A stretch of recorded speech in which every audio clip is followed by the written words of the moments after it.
checking out the insane biology of the sunfish because I've never heard of the sunfish before. You know, I love animals. Oh, I love shit like this, learning about animals and stuff, finding out about animals. And I used to be an avid Nat Geo watcher, and I don't remember ever coming across the sunfish ever. You know, like,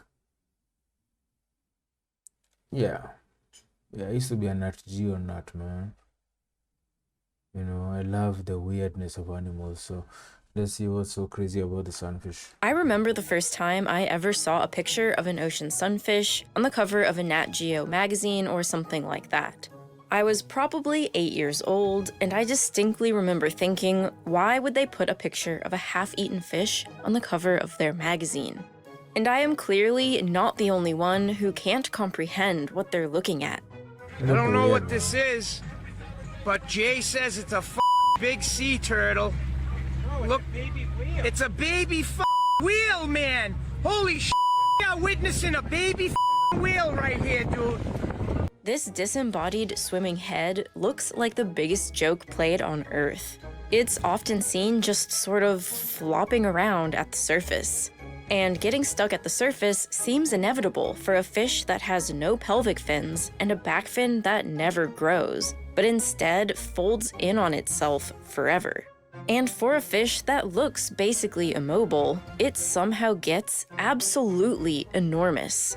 In fact, it's the heaviest bony fish in the entire world. Damn. For years, people thought that it somehow got energy from the sun, because how else could it get so stupidly big? Even it seems surprised at its own continuing existence, its mouth permanently gaping open, literally unable to close. When you first see this fish, it's hard not to wonder if this disc of a creature is an evolutionary accident. That maybe it is somehow breaking the rules of nature, rules which are supposed to select for animals that actually function, survival of the fittest and all of that. How does such an awkward, slow-moving thing become so massive? How does it exist at all? These are valid questions, but it turns out this fish isn't as clueless as it looks, and its stupid-looking, deformed body and all of its weird flopping around on the surface behaviors do actually serve a She's attacking the sunfish right now. Stupid. Saying it with such venom, man. purpose. Its weird flopping around on the surface behaviors do actually serve a purpose. This fish isn't just eking out an existence in the vast ocean, but dominating it, going places and surviving in ways you would never expect. Because sometimes being weird is the best way to exist on this earth.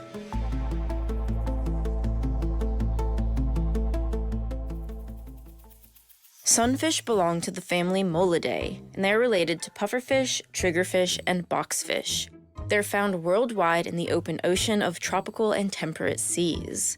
There are 5 recognized species of sunfish, ranging from this odd little guy, the dwarf mola, to this behemoth, the giant ocean sunfish.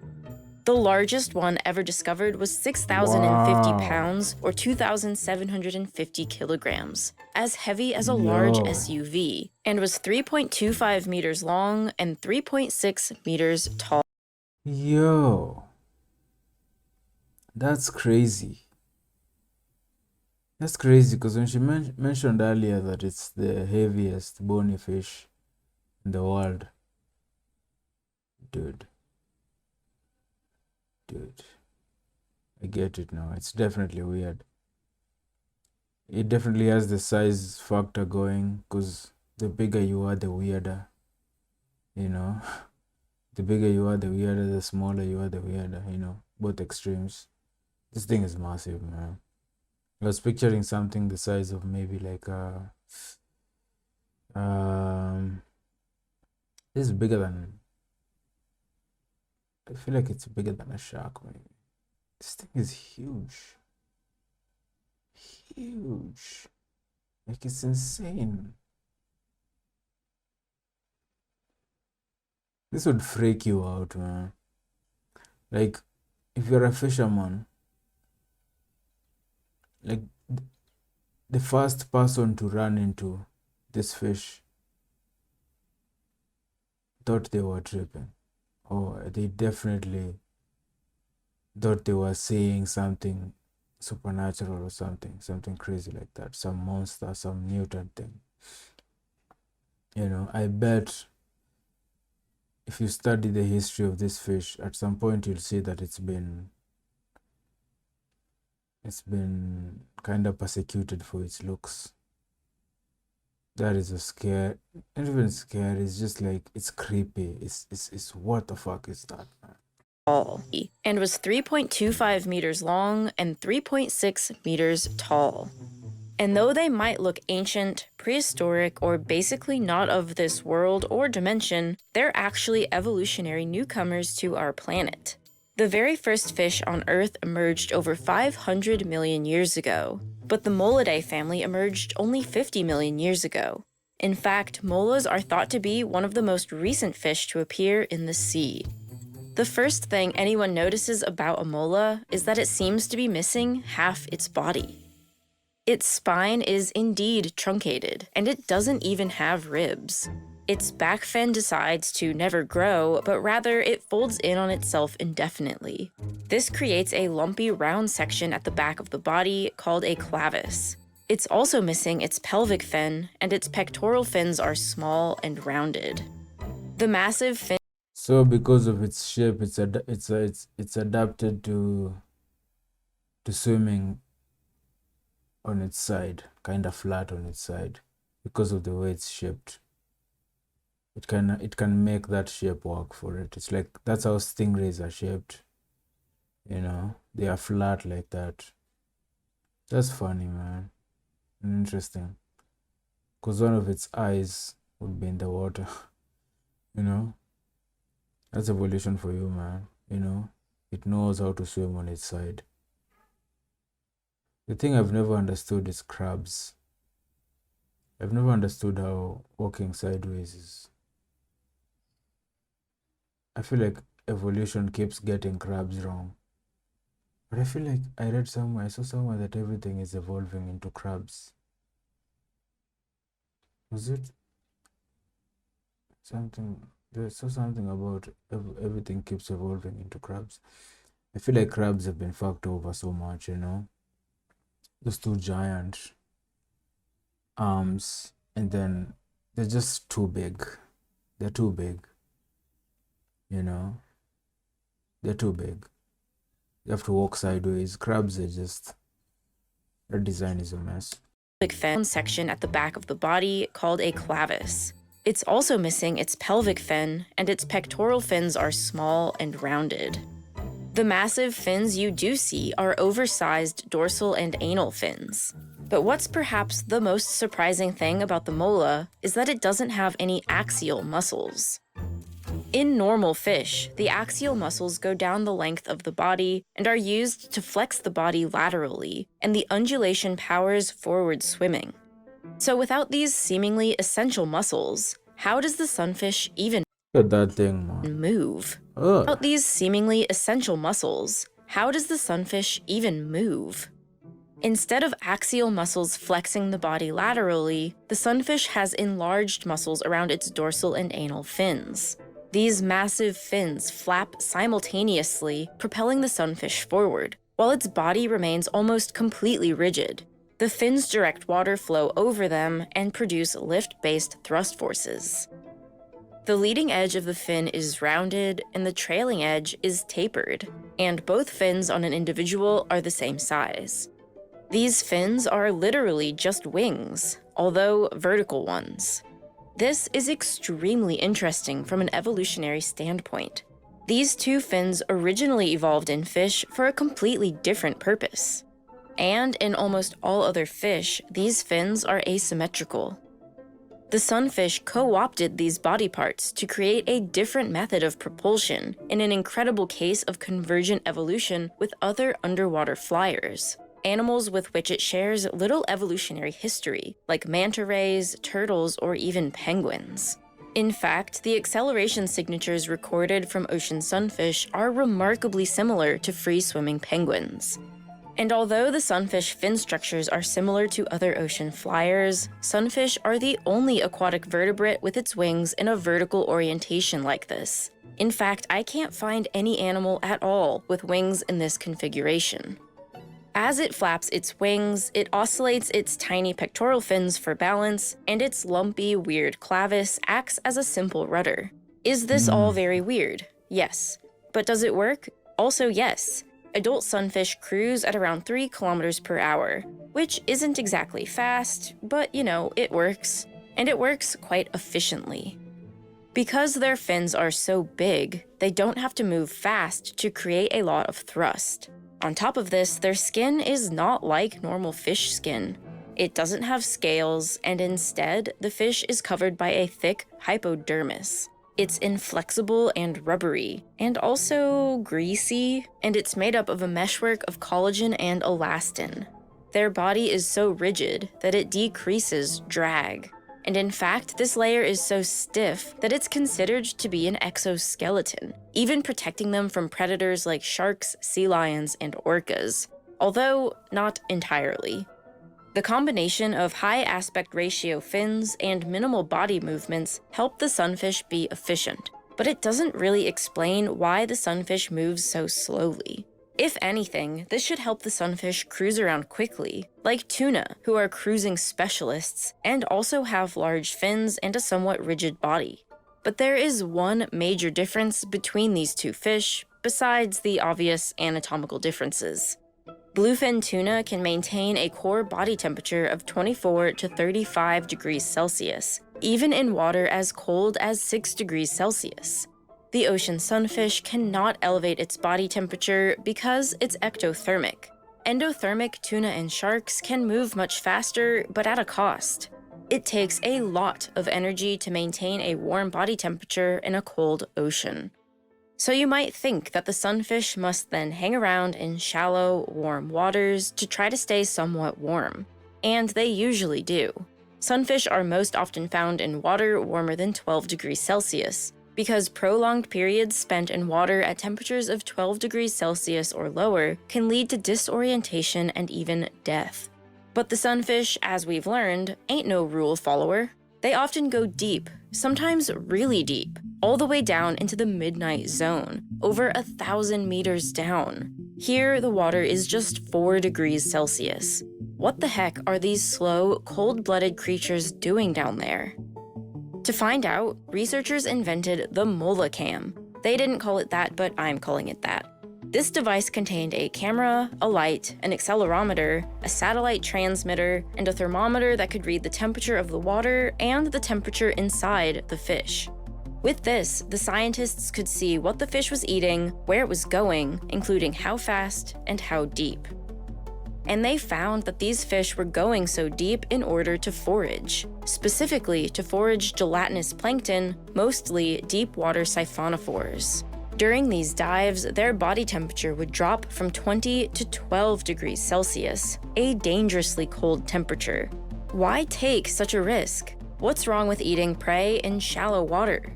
Because the sunfish's prey isn't always there. While some species of jellyfish may consistently hang out near the surface, much of what the sunfish eats is part of the greatest migration on Earth. Every day, billions and billions of tiny animals move up and down the water column all throughout the ocean. This movement is called the DL vertical migration, or DVM for short.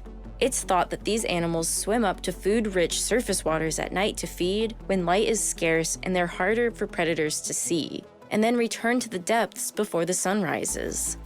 The sunfish, being one of those predators, circumvents the zooplankton's clever plan and simply dives down to get them, using sunlight to help illuminate their prey as much as possible. And when they dive so deep as to lose all sunlight, they likely spot the glow of their prey's bioluminescence. Hunting at night when their prey is in shallower water must not be as effective for the sunfish, so they don't seem to do it. Sunfish always do their deep dives during the day, and as you can see, they do a lot of them. With their awkward swimming and slow speeds, how do they manage so many heroic dives in a day? For most bony fish, this amount of rapid movement up and down the water column tired, would be a man. death sentence due to the cold and due to their swim bladder. Swim bladders help fish stay neutrally buoyant without having to expend energy constantly swimming to stay in one position in the water column. But that neutral buoyancy can only be achieved at a small range of depths. If a fish swims below its buoyancy range, its swim bladder cannot compensate enough or quickly enough, and unless it swims upwards extremely hard, it will sink. And the more it sinks, the harder this will become until the negative buoyancy can no longer be overcome. On the other hand, if a fish swims above its upper buoyancy level, it becomes too buoyant. Its swim bladder expands so much that the fish might rise to the surface uncontrollably if it does not compensate for this increased buoyancy by vigorously swimming downwards or aggressively farting out the gas. If this happens, the swim bladder can even burst. Swimming to great depths and back is simply out of the question for almost all bony fish. So how does the sunfish do it? Once again, by being weird. They don't have a swim bladder at all.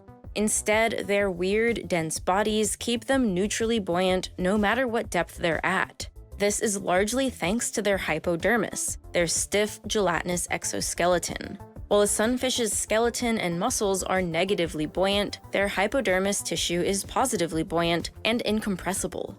The densities of these tissues average out to be about the same as the density of seawater. With this neutral buoyancy, sunfish use their efficient, lift-based swimming to travel up and down the water column many times a day.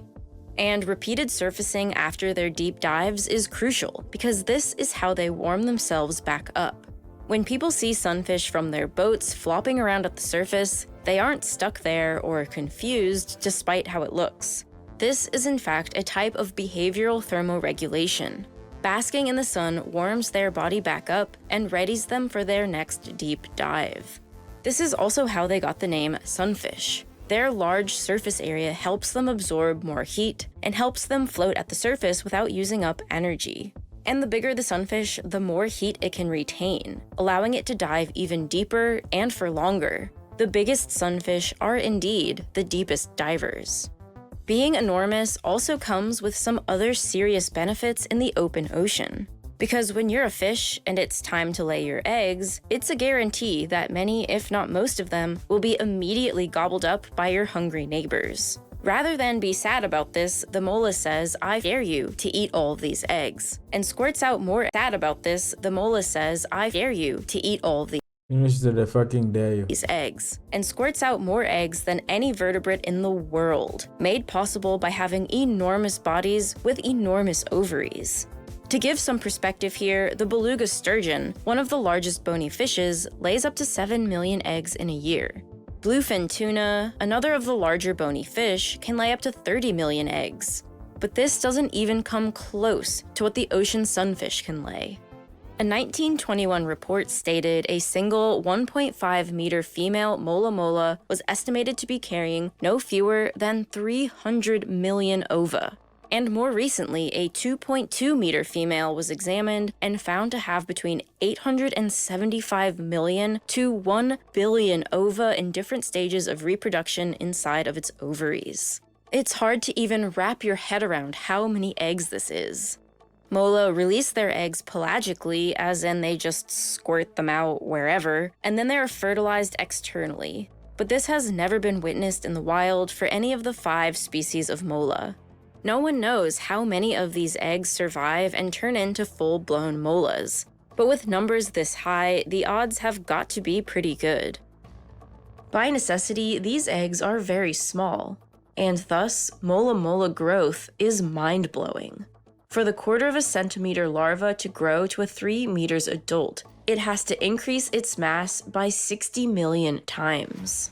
One mola at the Monterey Bay Aquarium gained nearly a kilogram every day for 15 months. And for such a large, bulbous creature, their larvae look surprisingly much different. They're small and incredibly spiky, likely to warn much different. The aquarium gained nearly 60 million times. One mola at the Monterey Bay Aquarium gained nearly a kilogram every day for 15 months. And for such a large, bulbous creature, their larvae look surprisingly months. And for such a large, bulbous creature, their larvae look surprisingly much different. They're small and incredibly spiky, likely to ward off would-be predators.